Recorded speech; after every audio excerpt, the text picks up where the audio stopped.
Hello Dovan Year 6 and welcome back to our online learning. Today we're going to be talking about diary writing. So, what is a diary? Well, a diary is a place where you organise your thoughts, feelings, opinions and plans. You write them down, normally in date order.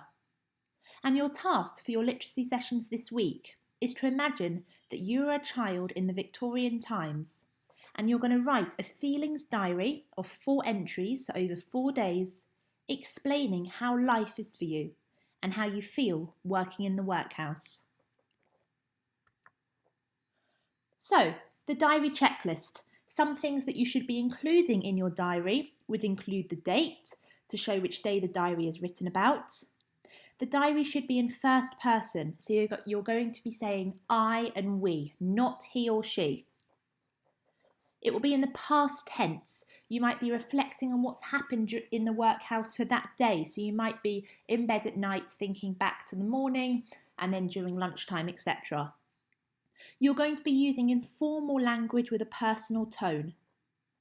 Self-reflection, so you're going to be writing about your feelings, thoughts, hopes and fears and also talking about other people in the workhouse. What have they been up to and what's happening to them?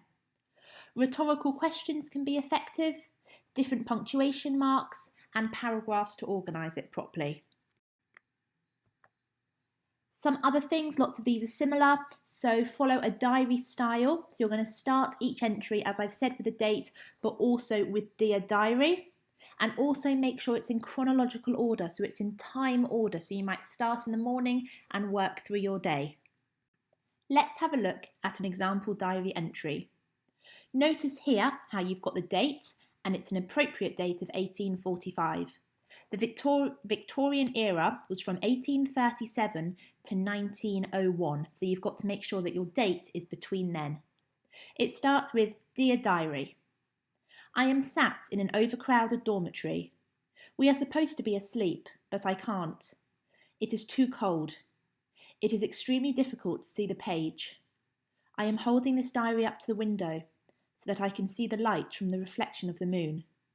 Today has been as miserable as any other day, if not worse. The master stormed into our room to wake us up at 4:30 a.m. and ordered us outside to wash our face using the outside water pump. However, it was so cold that the water formed little icicles at the end of the pump. All the boys were huddled together in a line, trying to stay close for warmth. I tried to look for my sister Charlotte, as boys and girls are separated at all times. We haven't seen each other since we entered this place, but I will not give up hope. Breakfast was water and a small piece of bread left over from last night.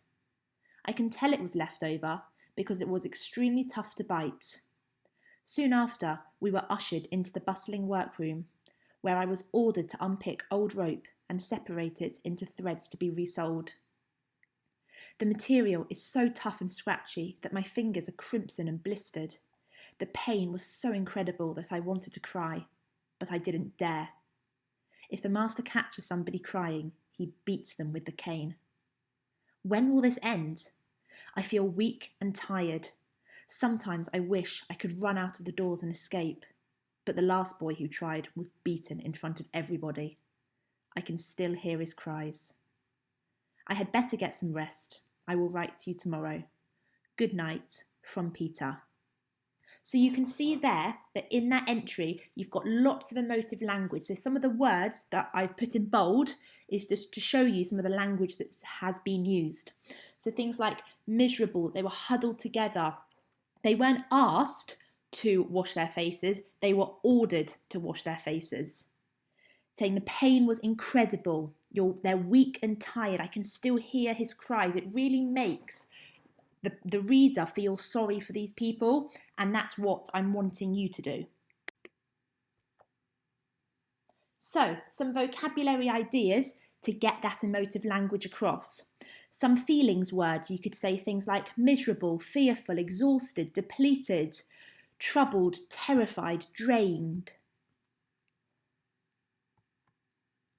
And some other vocabulary ideas for the conditions. So the conditions in the workhouses would have been awful. They would have been cramped, confined, foul-smelling, overcrowded, dirty, damp, dark, freezing cold, and dim, and many, many others. So hopefully that PowerPoint has given you an insight into what I'm expecting from your diary entry. Please look on Google Classroom. I've written some instructions, so it's all really clearly set out. It's 4 entries, so the example that I've just shared with you, that would have been an example of 1 entry. Any questions, let me know. Good luck, enjoy, stay tuned for the next video soon. Bye!